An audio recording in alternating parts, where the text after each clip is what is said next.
C'est une question qui suppose que la vérité existe, puisque vous voulez que je vous dise la vérité sur la vérité. La bonne vieille définition médiévale, la vérité, c'est l'adéquation du réel à la pensée. Je crois que ça reste la meilleure définition. La vérité, c'est toujours une parole. Une parole par rapport à ce qui est, et qui dit que ce qui est, ou une parole par rapport à ce qui n'est pas, et qui dit que ce qui n'est pas n'existe pas. En tant que mathématicien, on aurait envie de dire que la vérité, c'est ce qui est démontré. Ou en tout cas, ce qui est démontré est vrai.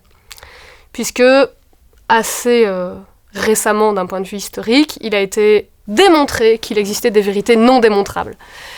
Donc là, on est complètement perdu pour le mathématicien. Pour lui, ce qui est démontré est vrai, mais il existe du vrai non démontrable.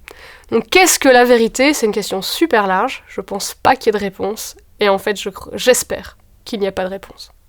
La vérité, pourrait-on dire de façon traditionnelle, est une correspondance entre ce que l'on dit, ce que l'on pense et ce qui est. Une sorte d'adéquation entre la pensée, le langage et une réalité que nous n'avons pas inventée et qui éventuellement nous dépasse. Alors j'aime bien revenir à la définition que la philosophie classique donnait de la vérité, c'est-à-dire que la vérité, c'est vraiment, elle est dans l'adéquation entre ce que je comprends du réel et le réel. Ou pour le dire plus simplement, la vérité, c'est vraiment l'adéquation entre ce que je dis et ce qui est. Pour moi, la vérité, je pars de la racine du mot en grec, aletheia, ça veut dire le dévoilement. Donc c'est le dévoilement, je dirais, progressif des choses pour en découvrir un peu la nature essentielle. C'est donc un processus de connaissance qui part d'une constatation, mais qui doit être aidé par un discours. On doit trouver un certain type d'adéquation entre ce qu'on découvre dans la réalité et dans la nature et ce qu'on en exprime par un discours qu'on dira vrai. C'est donc un dévoilement et c'est une démarche progressive et de nature historique. Il ne faut pas toujours dire la vérité, ça dépend dans quelle position on se trouve. Vous savez, pour les témoins au tribunal, on leur demande de dire toute la vérité, rien que la vérité, je crois qu'ils doivent la dire. L'avocat doit dire la vérité, il ne peut pas mentir, mais il n'est pas obligé de dire toute la vérité si cette vérité peut, par exemple, nuire à son client. Je pense que c'est très important de dire la vérité, ne serait-ce que pour construire des relations de confiance, que ce soit entre des personnes ou entre des sociétés, entre un État et sa population.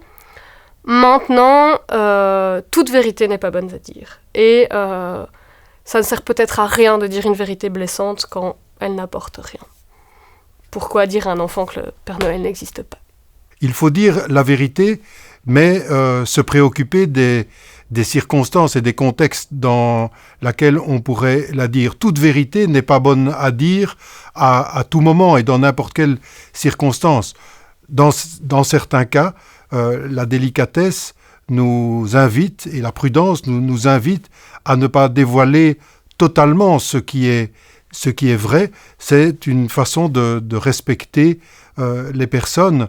Toute personne n'est pas prête à accepter ou à recevoir une vérité qui pourrait la bousculer. Donc, nous devons dire la vérité, mais nous devons nous préoccuper de la manière dont nous allons la dire, et parfois, nous pouvons accepter de ne pas en révéler tous les contours, dans la mesure où cette vérité pourrait blesser la personne à laquelle on s'adresse. Quand un journaliste reçoit une information vérifiée entre ses mains, il doit toujours pouvoir la dire, mais il doit toujours se demander si cette information va servir la recherche du bien commun.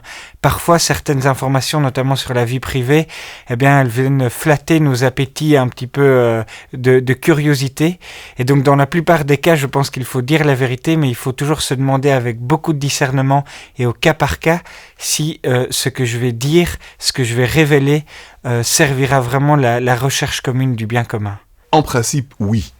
Je crois que la sincérité qui consiste à dire la vérité est fondamentale dans la vie Il peut juste y avoir des questions d'intérêt supérieur, par exemple sauver la vie de certaines personnes, ou bien sauver l'intégrité physique de certaines personnes, qui risquent d'être blessées, ou qui sait, risquent d'être tuées si on dit certaines vérités. Dans ce cas-là, forcément, l'intérêt supérieur de l'autre doit primer. Mais dans la conduite normale, dans l'éthique fondamentale, il faut dire la vérité. Chacun a une parole qui peut être vraie, qui peut être fausse, et je ne vois pas ce qui l'empêcherait a priori de proférer cette parole, mais dire la vérité, ça peut être très dangereux. Beaucoup en sont morts. Alors la question, c'est quelle vérité? Et comme on n'a pas de définition de la vérité, c'est très compliqué. J'ose croire qu'on a tous un peu notre vérité. Notre façon d'appréhender les choses, ça sera notre vérité. Je peux dire que ce que j'ai ressenti est vrai pour moi, et à ce moment-là, ce sera ma vérité. Mais je ne peux pas l'imposer à quelqu'un d'autre. Une autre personne peut avoir vécu la même situation et vivre autrement cette situation, ressentir autre chose, avoir une autre perception qui pour elle sera tout aussi vraie que la mienne. Donc non, la vérité n'appartient à personne, ou bien elle appartient à tout le monde. Une personne humaine ne peut jamais posséder totalement la vérité. Elle peut approcher la vérité, elle peut découvrir des éléments de vérité, elle peut converger vers un certain nombre de vérités, elle peut revendiquer avoir trouvé des éléments de vérité, des chemins de vérité, mais elle ne peut jamais, comme personne finie, dire qu'elle a possédé toute la vérité. La vérité subsiste certainement quelque part, puisque nous avons une manière de trouver des ponts entre ce que nous disons et des réalités, même des réalités qui pourraient nous transcender, mais jamais personne ici, en ce bas monde, ne pourrait mettre la main sur la vérité. Non, pour moi, personne ne peut posséder la vérité. La vérité, elle sera toujours plus grande, plus mystérieuse en quelque sorte que ce que l'on peut en dire. Mais par contre, si on revient à nouveau à la définition que la philosophie classique donne de la vérité, c'est que chacun peut dire quelque chose de propre de la vérité. Donc, chaque homme sur cette terre peut révéler quelque chose de la vérité que les autres n'avaient pas vu. C'est même peut-être ce qui fonde la dignité de chaque être humain. Alors, ça ne veut pas dire à chacun sa vérité, mais ça veut dire chacun est indispensable sur cette terre parce qu'il peut nous révéler quelque chose que l'on n'avait jamais vu du réel. Posséder la vérité est un concept très dangereux. On l'a sans doute utilisé même dans le christianisme. Pourtant, dans le christianisme, la vérité, c'est une personne. C'est Jésus qui dit « Je suis la vérité, la voie et la vie ». Donc ça veut dire que si une vérité est une personne, on ne possède pas une personne. Donc un chrétien, en rigueur de terme, ne peut pas dire « je possède la vérité », parce qu'on ne possède pas le Christ. Non seulement parce qu'il est de l'ordre du passé, parce qu'il est de l'ordre aussi d'une personne, mais même parce qu'il est de l'ordre du futur, car nous attendons son retour. Donc a fortiori, on ne possède pas, mais on chemine dans la vérité. Je crois qu'il y a au moins 3 manières fondamentales d'accéder à la vérité. Il y a la vérité scientifique et surtout la vérité mathématique, voire aujourd'hui la vérité logarithmique. Et puis, il y a la vérité révélée, qui appartient plutôt à la religion, mais il y en a une 3e, il y a la vérité qui s'exprime à travers la recherche artistique. Une musique, un poème, une danse cherchent à dire la vérité sur quelque chose qui est. Je crois que les sciences sont très clairement en quête d'une vérité. Et qu'on avance toujours, et que en science, on est toujours à la vérité du moment, en attendant qu'on montre qu'elle soit fausse et qu'on puisse aller plus loin. On attend toujours de démonter notre résultat scientifique pour aller plus loin et pour aller vers une plus grande vérité. Donc pour l'instant, la vérité n'appartient pas aux sciences, même s'il y a une quête de vérité dans la science. Pour ce qui est de la religion, est-ce qu'on attend de la religion quand elle parle de vérité? Ça, c'est très personnel, je trouve, comme question. Il y a de la vérité en science et il y a de la vérité dans les traditions religieuse. Si nous reprenons cette fameuse définition de la vérité comme adéquation entre un langage, une pensée et une réalité, on pourrait dire que les sciences découvrent des vérités à propos des formalismes en sciences formelles, à propos de la réalité empirique pour les sciences de la nature, à propos de l'histoire dans les sciences historiques, mais les religions possèdent également toute une tradition qui a accumulé des expériences de contact avec une réalité profonde que découvre l'humain, des chemins vers ce qui est la vérité du monde et de l'homme. Il y a de la vérité en science, il y a de la vérité dans les traditions religieuses. Le tout peut-être, c'est non pas de les confondre, non pas de les séparer radicalement, mais peut-être de les articuler en respectant leur autonomie propre. Non, je pense que la foi et la raison se complètent, se nourrissent l'une l'autre. Chez les chrétiens, d'ailleurs, Saint Pierre disait que le chrétien devait toujours rendre raison de sa foi. Donc, foi et raison se complètent. Tout en disant ça, il faut aussi bien faire attention en disant qu'il faut toujours distinguer foi et raison.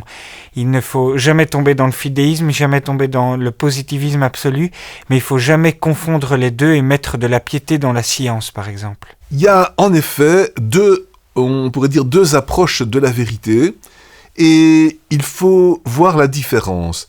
La vérité scientifique essaie d'avoir une adéquation entre les choses et les mots, pour que les mots désignent les choses avec exactitude. Si je dis par exemple, cette table a 1,25 m de diamètre, je dis la vérité si mon discours correspond à la chose. Au point de vue religieux, et spécialement au point de vue chrétien, la vérité n'est pas de cet ordre, la vérité est de l'ordre du salut, c'est-à-dire du bonheur, du chemin de salut pour l'être humain. Nous disons en théologie que la vérité est une vérité ad salutem, pour le salut de l'être humain, et donc la vérité, on va dire de la Bible, n'est pas une vérité d'ordre scientifique, par exemple historique, ou géographique, ou physique, mais c'est une vérité qui va au fond du sens de l'existence pour lui procurer un salut et un bonheur. Ça, c'est la vérité d'ordre religieux, qui est donc différente, si on peut dire, de la vérité d'ordre scientifique. Elles s'articulent l'une à l'autre, car il n'y a pas de vérité pour le salut s'il n'y a pas une vérité scientifique, mais il n'y a pas de vérité scientifique si elle n'est pas sous-tendue par une vérité qui touche au cœur du sens de l'existence. Je pourrais dire à une dame, par exemple, 2 fois une vérité. Je pourrais lui dire, vous savez, vous avez des yeux qui sont constitués par un globe oculaire qui abrite notamment la pupille protégée par la cornée, qui abrite l'iris, et puis derrière il y a le nerf optique qui est activé par des petites stimulations électriques et qui vous permet de voir. Je peux aussi dire, vous avez un regard qui dit toute votre jeunesse, qui dit toute votre espérance en la vie. Votre regard, vos yeux sont le miroir de votre âme. Dans les 2 cas, n'ai-je pas dit la vérité ? Je crois que oui, dans le sens où la vérité peut être personnelle. Et que l'artiste va mettre sa vérité dans le sens de son ressenti, de sa perception, dans son œuvre. Donc oui, il y a de la vérité dans l'art. Mais avoir un discours sur l'art est rarement un discours de vérité qu'on peut pontifier et imposer aux autres. C'est une question de ressenti, c'est une question de vécu. Et donc c'est très personnel. Je dirais oui, parce que l'art est une manière de dire quelque chose et d'exprimer quelque chose de vrai à propos du monde, à propos de l'homme, de sa vie, mais pas sur le mode du dévoilement par l'observation ou l'expérimentation comme l'on fait en science, mais sur le mode de l'évocation, de la métaphore, de l'analogie. L'art dit quelque chose une vérité profonde sur l'homme et sur ses origines, sur sa destinée, mais d'une certaine manière l'exprime autrement que, par exemple, les sciences ou la philosophie. Mais il est important, je pense, de conserver une charge de vérité dans les entreprises, dans les activités et dans l'expérience artistique. Oui, je pense que l'art, en fait, rompt avec le regard efficace que l'on pose sur les choses. Si je suis un marchand, par exemple, dans mon magasin, et que je vais voir quelqu'un rentrer, je le verrai directement comme un client, mais j'oublierai de voir en lui ce qu'il y a de unique et de particulier. Dans la vie de tous les jours, on n'a pas le temps de voir l'unicité de chaque chose et de chaque personne. Or, je pense que l'art et l'artiste, à travers ses mots, à travers les sons, à travers ses couleurs, peut nous révéler aussi quelque chose que l'on n'avait jamais vu de la vérité. Par exemple, un poète, en associant deux mots que l'on n'avait jamais associés, peut nous dire quelque chose d'unique d'un amour, peut nous dire quelque chose d'unique de l'amour, et je pense que c'est ça le propre de l'art, c'est qu'il rompt avec notre regard quotidien que l'on pose sur les choses, et qu'il nous amène à changer notre regard et à voir quelque chose de particulier du réel. Il est frappant de voir que l'art dévoile des aspects des choses que précédemment on n'avait pas vus. Cette année, on fête les 500 ans de la mort de Léonard de Vinci, et on découvre que Léonard de Vinci a réussi à peindre les choses d'une manière toute nouvelle, avec ce fameux sfumato, c'est-à-dire ce dégradé, qui permet à la peinture d'aller jusque dans les sensibilités minimes des choses et des personnes qu'il veut peindre. Et c'est ainsi que grâce à Léonard, on découvre des choses nouvelles. Quand il peint la dernière scène de Jésus, il la peint d'une manière toute nouvelle, car il prend un passage très précis de l'Évangile, celui où Jésus se dit être trahi par un de ses disciples et les autres s'étonnent en disant « Qui est-ce ?»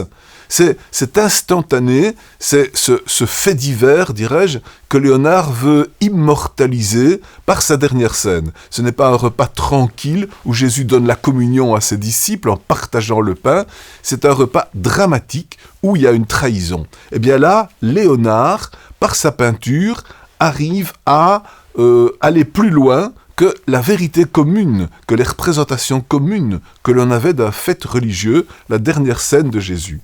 Et donc je pense que l'art, en effet, a un côté prophétique pour nous dévoiler la vérité.